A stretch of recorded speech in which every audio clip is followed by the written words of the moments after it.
Hey kids, this is Ivan. How you doing? Well, a few days ago, I played in a game of The Veil by Sam Joko Publishing. It was session 7 of our 9-session game of The Veil, which has been going on for a year because between Runeslinger and Samel and myself, sometimes it's really hard to coordinate our schedules. So when we have an opportunity to do so, we grab it. And our agreement was, when we started playing this game, if you've been following this at all, is to play 9 sessions. Each person would take a turn as game master. We'd make 3 characters, 3 playbooks out of the game, and each person would run 3 sessions. So Samuel G was the first MC, I was the second, and now Anthony is running the game. As this was his first session he actually ran. We also actually did 2 solo sessions where G and I actually ran a solo session for each other. It doesn't really make a sense to run a solo session for Cadmus, Anthony's character, because Cadmus was the dying and he's dead. So no solo session for him, so too bad. But I had a lot of fun playing the game. I didn't think about it until now. It's the first time I've actually played with Samuel G as both being players, not one of us or the other being the game master, if you will. And so that was a lot of fun. The game itself is, a dystopian future, cyberpunk type thing, and we all kind of knew what the setting was like. We had a very collaborative session 0 where we came up, what is this going to be like? We kind of followed the instructions in the book, talk about what kind of world you want it to be like. What do you want your dystopian future to be like? Within the umbrella of the Veil and this whole thing that's going on. In general, this game allows all of us to speak a lot of things into existence, and part of this was accomplished during the session 0 where we kind of came up with some ideas. And so we came up with this idea that there were like 9 strata, which could be further subdivided, of society. So there would be a lower level, a medium level, and a higher level, and each one of those would be divided into 3, and then on and on you go. The idea being that our characters were down at the bottom. And so that's where we started out. And an interesting thing happened here. Anthony spoke into existence, so to speak, as the MC, what the middle layer was like, because we never really experienced the middle layer. And all of a sudden we find out, the session opens, and I don't want to ruin anything because Anthony has it up in case you want to watch it, but spoiler, we find out that Cadmus has actually willed his apartment to Yorn. He can't really will it to Tess, because Tess isn't even really a real person. And this is on level 4. We haven't been to level 4 ever. And so there was this great description of what level 4 might be like, and there was this wonderful scene, because most of this session was, we talked about it afterwards, because as is our tradition, we keep the camera rolling, if you will, and we talk about our impressions of the game after the game. And part of what happened here was we have this great scene where we go up in this air car to level 4. We get away from the smog and everything, the lower levels, the sprawl, if you will, and there's this whole different look to the city, which we've just never really seen, never really experienced. And certainly as these characters, but more so as the players. We all kind of knew what this sprawl, what this lower level of the city looked like. It was very firm in my mind, even though I hadn't played in a while, even though I hadn't played Tess in a while. But now, as Anthony describes, what this new level is like, it was amazing, at least for me, just kind of the visceral reaction that my character had as they noticed the absence of people, as they noticed that the absence of filth and disease and all the nasty stuff that you associate with that bottom strata of society, where all the dirt and everything kind of settles and decays. And really, really neat, kind of what was going on with these characters as they entered this new level. And it was kind of like, I was laughing about it yesterday. It was kind of like this double Pygmalion story, where Yorn has never really been out of his lower level and is trying to figure out how to fit in. And Tess, on the other hand, we stated our beliefs at the beginning of the game, which are in this game, they're more like goals. Beliefs is kind of a misnomer, but one of the beliefs that I put down for Tess is I will take my rightful place in society, because part of what's going on with Tess as an apparatus, as an artificial person, is she doesn't really know where she fits in society. And that's a lot of what we've been talking about in terms of our the overarching theme of this campaign, if you will, is what does it mean to be human? Where do you fit? all that sort of thing, because there's quite a few possibilities with this whole transhumanism and artificial intelligence and augmented humanity and all that sort of stuff. And here Tess is having her own sort of Pygmalion story, trying to figure out where she fits. And it was interesting, the impressions that were coming to me as I realized what was going on in the mind of this character.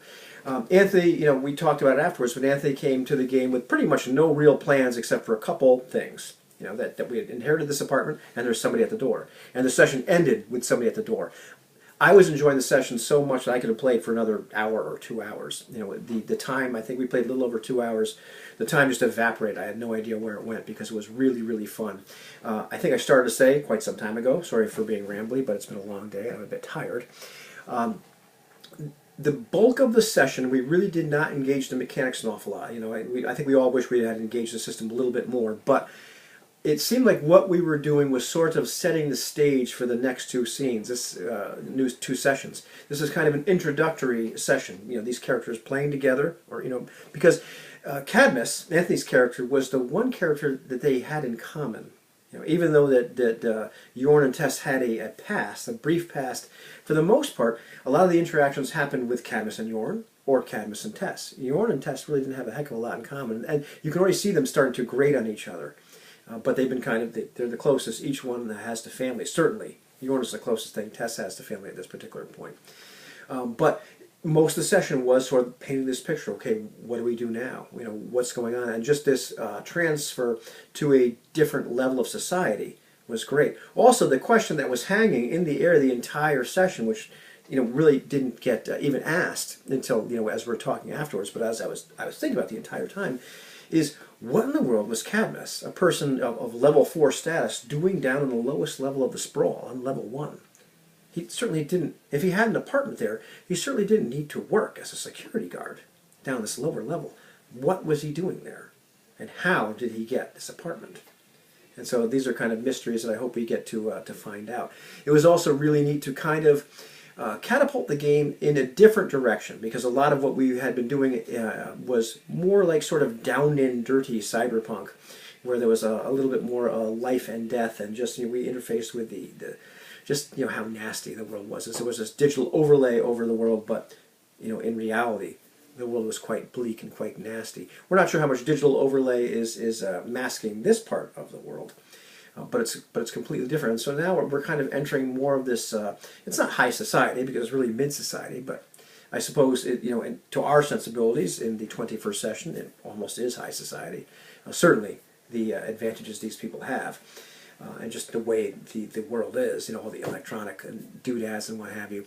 But it's really kind of interesting now that they're having to interface with this different strata. So it was neat to kind of have this as an introductory session. We're not really sure where it's going to go because we're playing Power of the Apocalypse type games the way they're meant to be played, I think, where it's a lot of improv. We have all had the opportunity to speak certain things, elements of the environment and what have you, into existence. Certainly, as each of us has been an MC, but there's been a lot of description by the players as well in each session. So now we're entering this new area, and also Anthony didn't plan anything, so pretty much we did what we just the characters decided to do. There was a lot of improv based around that. It was a lot of fun. It was neat to step in the shoes of Tess once again, have a different impression of her, because a lot of her primary controls had been sort of removed. We discovered through play that she was an assassin, and she had a cover, being a lady of the night.